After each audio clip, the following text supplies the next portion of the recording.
Meu nome é Rosângela, cheguei à beira da morte, perdi respeito, dignidade e confiança.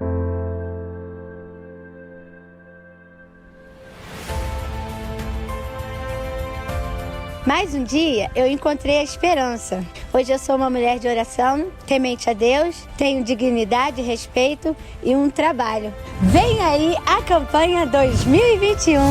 Jesus Cristo é a única esperança.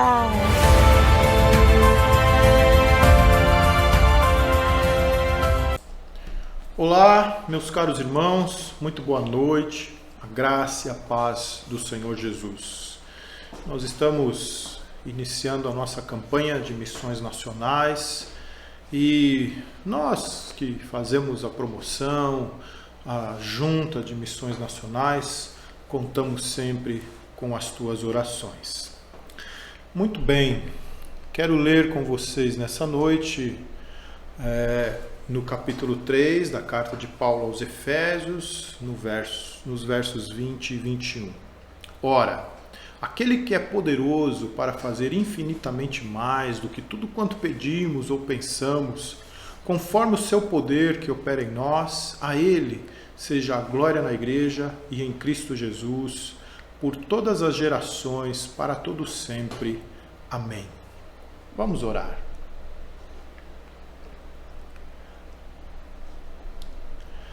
Pai bondoso, louvado e exaltado seja o teu nome, Senhor.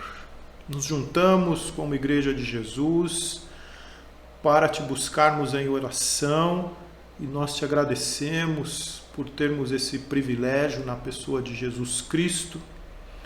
Nós também nos reunimos, ó Deus, para buscarmos compreensão, entendimento, aprofundamento na tua palavra, para refletirmos na tua palavra, que o teu Espírito, ó Deus, nos faça compreender, entender e trazê-la, ó Deus, para a nossa edificação.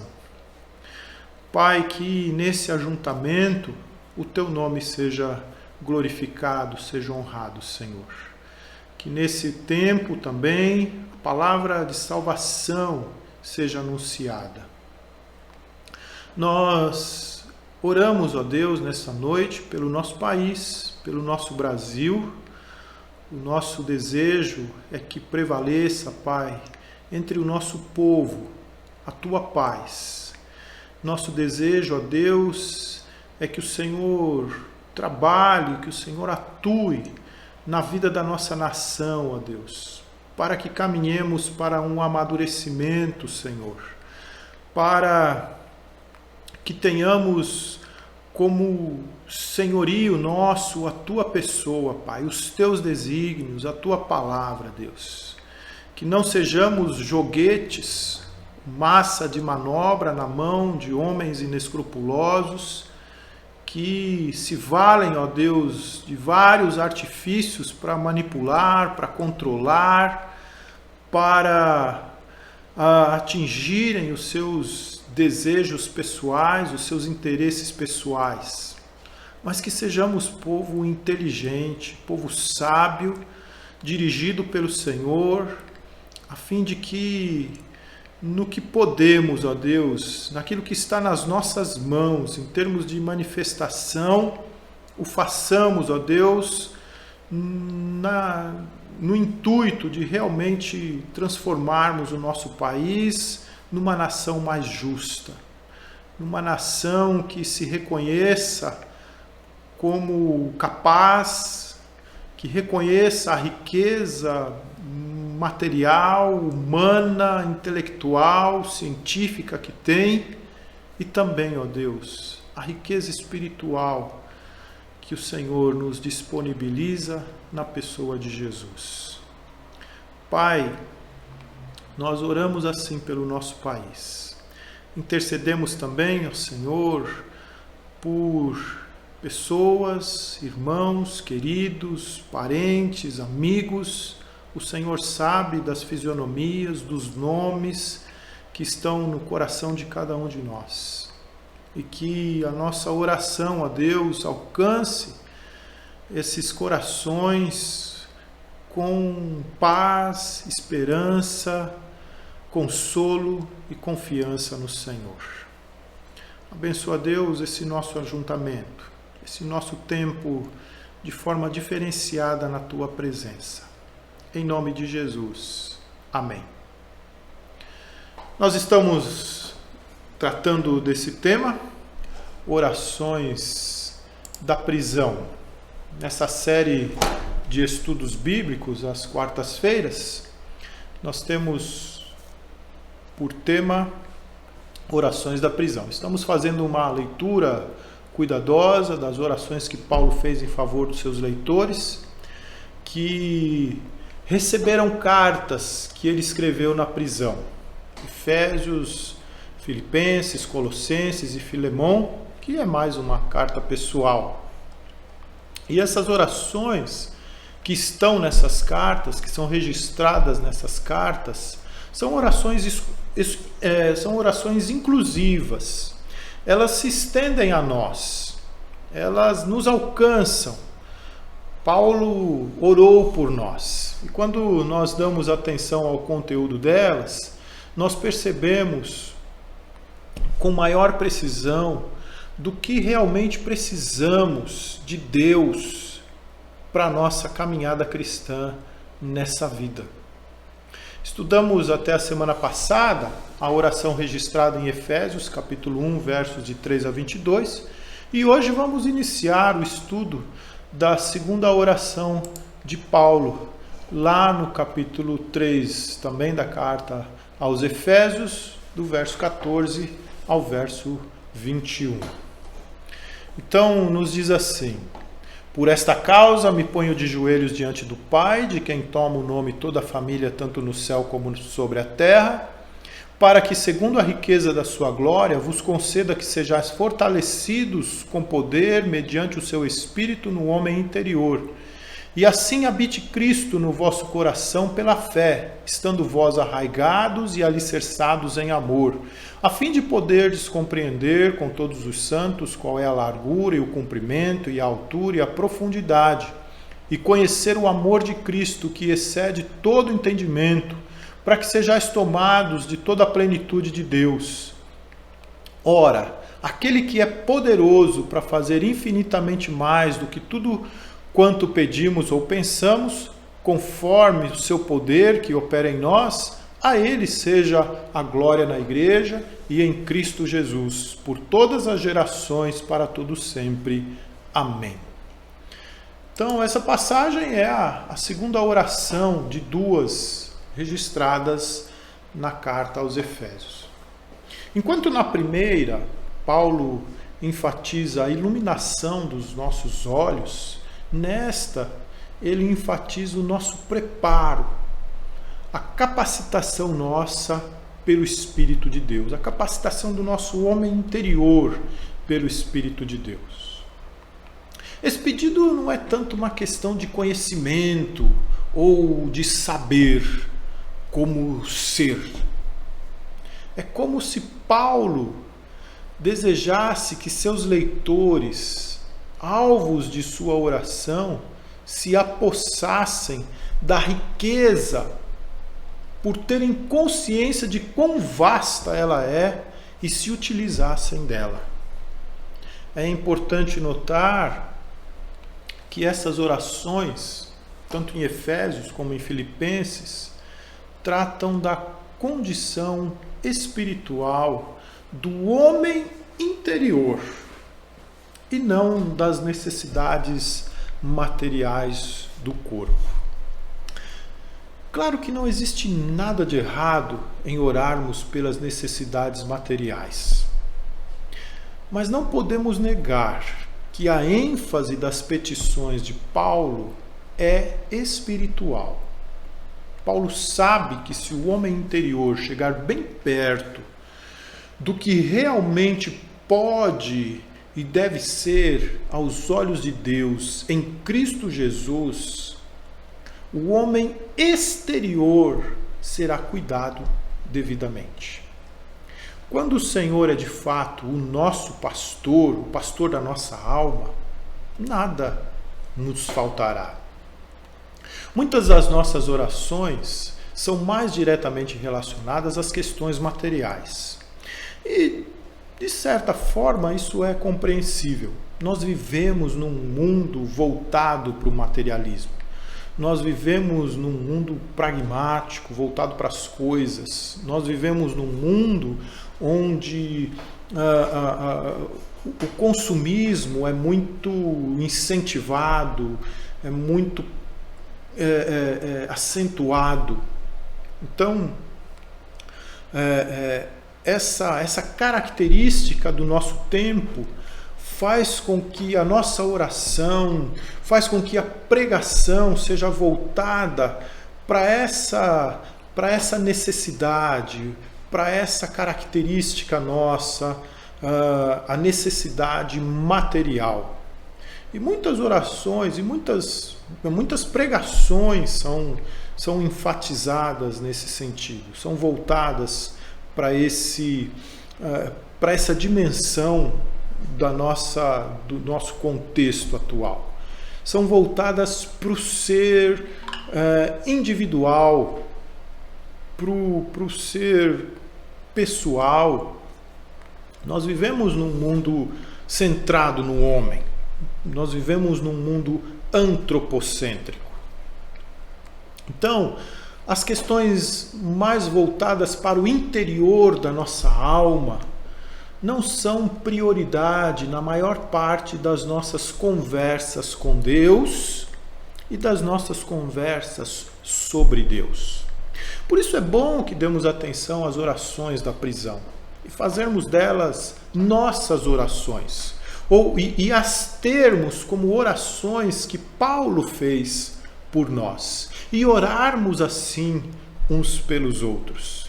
Elas têm um conteúdo que nos desafia a conversarmos mais com Deus sobre nossa interioridade, que é onde estão, de fato, as necessidades importantes que precisamos apresentar a Deus.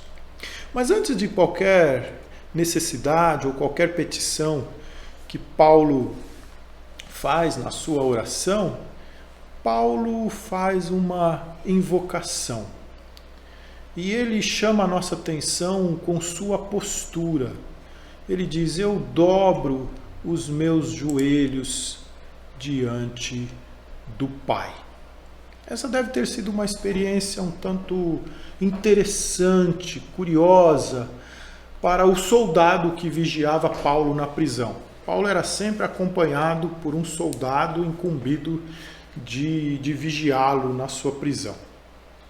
E ele deve ter sido impactado com a postura de Paulo. Ele se põe de joelhos diante do Pai. Mas a Bíblia, em lugar algum, apresenta mandamento especial para determinada postura para a oração. Nós podemos ter alguns exemplos, como Abraão ficou diante do Senhor, permaneceu na presença do Senhor quando ele orou por Sodoma. Então partiram dali aqueles homens e foram para Sodoma. Porém, Abraão permaneceu ainda na presença do Senhor. Ou ele estava sentado, ou ele estava em pé. O texto não diz que ele se pôs de outra forma na presença do Senhor. Também Salomão, quando ora, oferecendo o templo a Deus, dedicando o templo a Deus, nós vemos que ele estava diante do altar do Senhor, na presença da congregação. Então, podemos pensar também, e Davi, quando ele orou pelo reino, e entrou Davi na casa do Senhor, ficou perante ele e disse: quem sou eu? E aí vai a sua oração. Jesus, de forma diferente, prostrou-se com o rosto em terra, quando orou ali no Getsemane, pedindo a Deus que, se possível, passasse dele aquele cálice. Então a postura de Paulo tem uma ênfase espiritual. É através da oração que nos agarramos à riqueza que Cristo dispõe a nós. Riqueza esta, por sua vez, que nos capacita a nos portarmos e lutarmos como cristãos. Dobrar os joelhos simplesmente não quer dizer nada. Não é algo importante, a menos que tenha um significado em termos de submetermos o nosso coração e as nossas vontades a Deus. Submetermos o nosso coração e as nossas vontades ao Senhor e pedirmos a Ele o que realmente precisamos para que isso aconteça. Então, colocar-se de joelho tem que ter esse significado. Deus, eu me ponho de joelhos porque eu me submeto ao Senhor, eu submeto o meu coração e a minha vontade ao Senhor. Por isso Paulo diz aos Efésios, eu me ponho de joelho, por esta causa eu me ponho de joelhos perante o Senhor, perante o Pai. Em segundo lugar, nessa invocação, a oração de Paulo é dirigida a Deus. Ele diz o Pai de nosso Senhor Jesus Cristo. Na Bíblia, a oração é endereçada ao Pai, ao Criador, ao Senhor. Ela é feita através do Filho e ela é feita no Espírito Santo. Esse é o modelo que nós temos na Palavra de Deus. A oração, ela é direcionada ao Pai, a Deus. Ela é mediada pelo Cristo, pelo sumo sacerdote Jesus. É Ele que tem esse poder de levar a Deus as nossas petições, Ele é o único mediador. Por isso nós dizemos em nome de Jesus na nossa oração. Falamos diretamente com o Pai, mas falamos em nome de Jesus. E falamos no Espírito de Deus. Por isso a nossa oração tem coerência com o céu, tem coerência com a eternidade, tem coerência com a palavra de Deus, deve ter coerência com a vontade de Deus. Porque nós oramos diretamente a Deus, nós oramos pela mediação de Jesus Cristo, nós oramos no Espírito Santo que habita em nós. E lá em Efésios, capítulo 1, verso 3, Paulo se dirige não só ao Pai, mas ele fala assim, o Deus e Pai de nosso Senhor Jesus Cristo. Ele é o Deus de nosso Senhor Jesus Cristo quando esteve aqui na terra como homem. Ele viveu em total dependência de Deus, como nós precisamos viver hoje. Como exemplo de como podemos viver na dependência de Deus, Jesus viveu. Por isso Paulo fala o Deus de nosso Senhor Jesus Cristo. Mas também ele fala o Pai de nosso Senhor Jesus Cristo, porque Jesus é Deus também, é Deus eterno. Portanto, Paulo nos remete aqui à deidade de Jesus. Quando ele fala o Deus de nosso Senhor Jesus Cristo, ele se refere, faz menção à humanidade de Jesus. Quando ele fala o Pai de nosso Senhor Jesus Cristo, ele está dizendo da essência de Cristo, da sua essência divina, da sua deidade, da deidade em nosso Senhor Jesus Cristo. É senso comum que todo homem em geral, cristãos de forma particular, compartilhem a paternidade de Deus. E Paulo afirma essa verdade na sua oração quando ele diz assim, de quem toma o nome toda a família, tanto no céu como na terra. A tradução aqui da palavra família pode ser também paternidade. Significa que Deus é o Criador de todos, o Pai que deu vida a todo ser. Toda e qualquer paternidade deriva da sua, pois ela é a única, é a original. Adão, que quer dizer humanidade, é chamado filho de Deus. Lá em Lucas capítulo 3, verso 38, Cainã, filho de Enos, Enos, filho de Sete, e este, filho de Adão, filho de Deus no sentido de ser criação de Deus.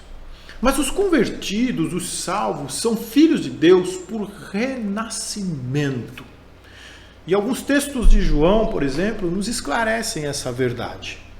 Veio para o que era seu e os seus não o receberam, mas a todos quantos o receberam, o texto está falando da pessoa de Jesus, deu-lhes o poder de serem feitos filhos de Deus, a saber, aos que creem no seu nome. João 1, 11 e 13, e aí continua.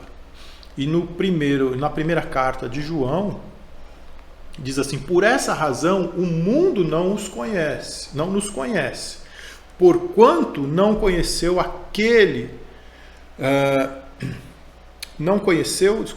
ele mesmo. Amados, agora somos filhos de Deus, e ainda não se manifestou o que haveremos de ser. Agora somos filhos de Deus, agora nós, aqueles que o conheceram. E Paulo menciona a nossa filiação por adoção lá no versículo 5 do capítulo 1 de Efésios. Nos predestinou para ele, para a adoção de filhos por meio de Jesus Cristo, segundo o beneplácito da sua vontade. Como Criador, Deus é Pai de todos os homens. Porém, o pecado compromete essa paternidade. E a Bíblia nos diz que o homem desobediente, e quando diz homem desobediente, não é simplesmente aquele que comete pecados, mas o homem desobediente, aquele que não reconhece Jesus como Senhor da sua vida, aquele que não se permite, por meio de Jesus Cristo, por meio da água e do Espírito, nascer de novo, renascer, esse então é filho da desobediência e filho da ira. Nós vemos isso em Efésios capítulo 2, versos 2 e 3, nos quais andastes outrora, segundo o curso deste mundo, segundo o príncipe da potestade do ar e do espírito que agora atua nos filhos da desobediência, entre os quais também todos nós andamos outrora, segundo as inclinações da nossa carne, fazendo a vontade da carne e dos pensamentos. E éramos, por natureza, filhos da ira, como também os demais. Agora somos filhos de Deus por meio do Senhor Jesus Cristo, aqueles que se entregam a Ele como Senhor e Salvador de suas vidas. Então, como Criador, Deus é Pai de todos os homens, mas como Salvador, Ele é Pai somente daqueles que creem na obra salvadora de Jesus e o têm como Senhor de suas vidas. Não há na Bíblia qualquer texto que respalde uma paternidade universal de Deus, implicando na salvação natural de todos os homens. Você precisa nascer de novo da água e do Espírito, como Jesus diz a Nicodemos. Você precisa renascer. Muito bem, depois de sua invocação, a saber, essa introdução na oração que apresenta o nosso interlocutor, o Pai, o Deus de nosso Senhor Jesus Cristo, Paulo então inicia suas petições no verso 16. Há aqui 4 petições na oração de Paulo, mas elas não podem ser desvinculadas uma da outra. Um pedido leva a outro e assim por diante. E ele ora para que o homem interior, então, seja fortalecido espiritualmente, o que leva a experiências mais profundas, a um enraizamento do nosso interior na pessoa de Cristo. Essas experiências mais profundas implicam em apreensão, em internalização, em naturalização do grande amor de Deus. E esse fenômeno há de resultar em que sejamos tomados da plenitude de Deus. Portanto, Paulo pede por fortalecimento, aprofundamento, apreensão e preenchimento. E por fim, nos versos 20 e 21, ele encerra a sua oração de louvor a Deus em nome de Jesus. Ele faz ali uma doxologia. Então, nas próximas quartas-feiras, nós vamos estudar de forma um pouco mais detalhada cada uma dessas petições que Paulo faz, por mim, por você, para que sejamos então mais atentos e consigamos nos valer melhor das riquezas que temos em Cristo. Uma noite abençoada a você, fica na paz de Jesus, que a graça, o amor e as consolações do Espírito habitem ricamente na tua pessoa. Um grande abraço.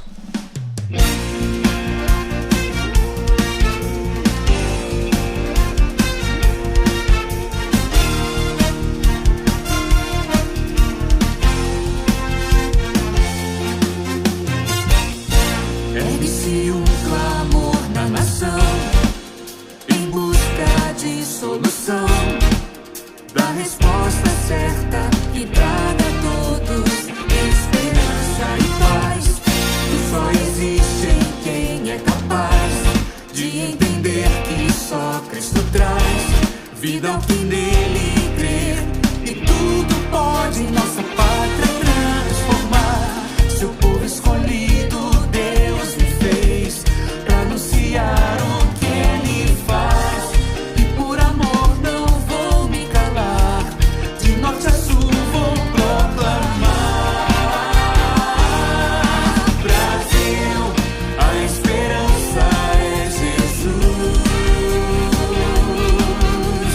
alegria nele encontrarás.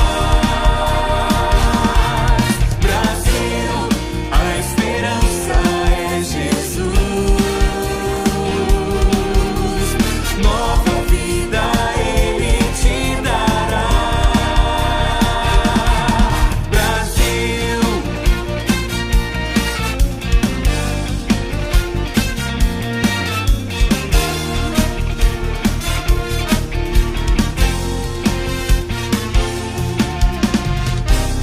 seu povo escolhido Deus me fez pra anunciar o que Ele faz, e por amor não vou me calar, de norte a sul vou proclamar.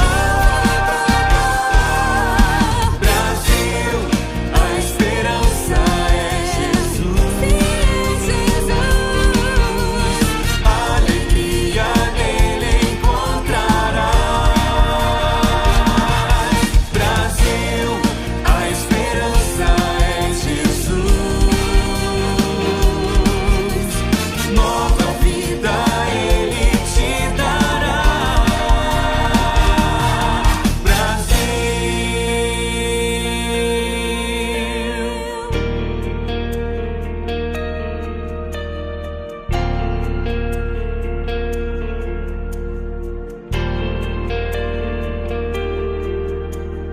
Cristo é a única esperança nesse mundo tão